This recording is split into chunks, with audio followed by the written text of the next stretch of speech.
So ఆయన అందరికీ మన స్టోర్లోకి మళ్ళీ న్యూ షర్ట్స్ యాడ్ అయినాయి. చూసుకోండి, బ్రాండ్ చూసుకోండి, ఇక్కడ దగ్గర రండి. మరి ఈ బ్రాండ్ చూడండి, ఈ బ్రాండ్ తెలుసు కదా, ఇప్పుడు ట్రెండింగ్ ఇదే ఈ బ్రాండ్. దీంట్లో మన దగ్గర ఈ స్ట్రైప్ చూసుకోండి, ఇక్కడ ఇట్లా వస్తుంది నేమ్. ఇక్కడ జూమ్ చేయండి, ఇక్కడ ఇప్పుడు జూమ్ చేయండి. అన్ని స్కానబుల్ ఆర్టికల్స్, స్కాన్ చేసి చూసుకోవచ్చు మీరు. చూడండి, ఆన్లైన్ ప్రైస్ 3499 ఉంది. మన దగ్గర కాంబోస్ ఉంటాయి, త్రీ తీసుకుంటే ఒక ప్రైస్ ఉంటుంది, సింగిల్ అయితే ఒక ప్రైస్ ఒకటి. సింగిల్ అయితే 1300, 3500కి 3.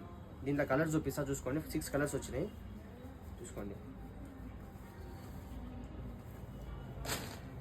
ఇవ్వండి డిజైన్ చూడండి, ఒకసారి ప్యాటర్న్ చూడండి. ఇవ్వండి ఇట్లా లైన్స్ వస్తుంది. క్లాత్ కూడా చూసుకోవచ్చు, చాలా మంచిగా ఉంది క్లాత్. దీంట్లో సైజెస్ వచ్చేసి మీడియం నుంచి XXL దాకా ఉన్నాయి. కలర్స్ చూసుకోండి మీరు, 6 కలర్స్ ఉన్నాయి.